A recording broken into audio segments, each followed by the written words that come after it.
pertanian menjadi fokus utama pemerintah dalam menjaga ketahanan pangan dan mendukung pertumbuhan ekonomi globalisasi, juga menjadi tantangan tersendiri bagi pembangunan agrikultur.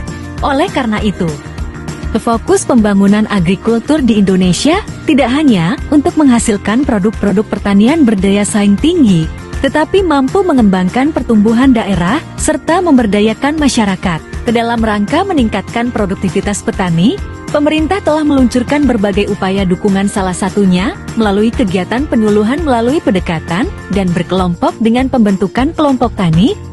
Kelompok tani merupakan tempat untuk memperkuat kerjasama, baik di antara sesama petani, dalam kelompok tani, dan antar kelompok tani maupun dengan pihak lain, sehingga diharapkan usaha tani lebih efisien dan mampu menghadapi ancaman, tantangan, hambatan, serta lebih menguntungkan. Namun keberhasilan kelompok tani tidak hanya bergantung pada pembentukan kelompok itu sendiri, tetapi juga pada motivasi berkelompok pada setiap anggota. Tanpa motivasi yang kuat, maka akan sulit terrealisasikan. Maka upaya meningkatkan motivasi menjadi sangat penting saat pembinaan dalam kelompok tani. Penyuluhan merupakan salah satu meningkatkan motivasi kelompok.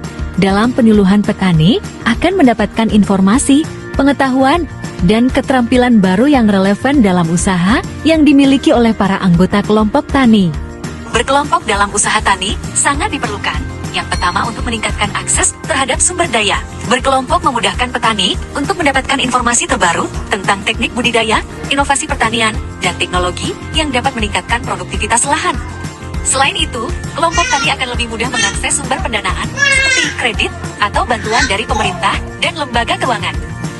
Yang kedua, efisiensi produksi dan pengenalan risiko. Dalam kelompok tani, anggota dapat saling berbagi informasi mengenai sumber daya seperti alat pertanian, tenaga kerja, atau pengalaman dalam mengelola lahan yang mengurangi biaya produksi dan meningkatkan efisiensi. Risiko usaha tani seperti gagal panen, fluktuasi harga, atau bencana alam dapat lebih mudah dihadapi secara kolektif.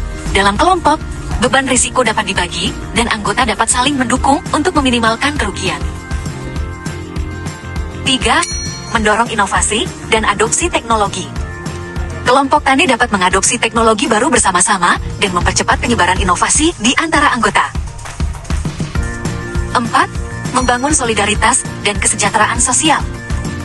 Berkelompok menciptakan ikatan sosial yang kuat di antara petani yang penting dalam menghadapi tantangan, baik dalam konteks usaha tani maupun kehidupan sehari-hari.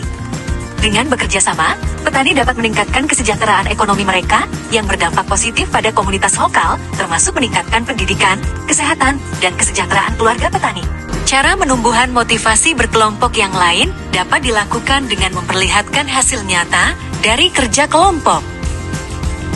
Ketika kerja kelompok mulai menunjukkan dampak positif terhadap kesejahteraan anggota, baik dari segi ekonomi maupun sosial, motivasi untuk terus berkelompok akan tumbuh secara alami.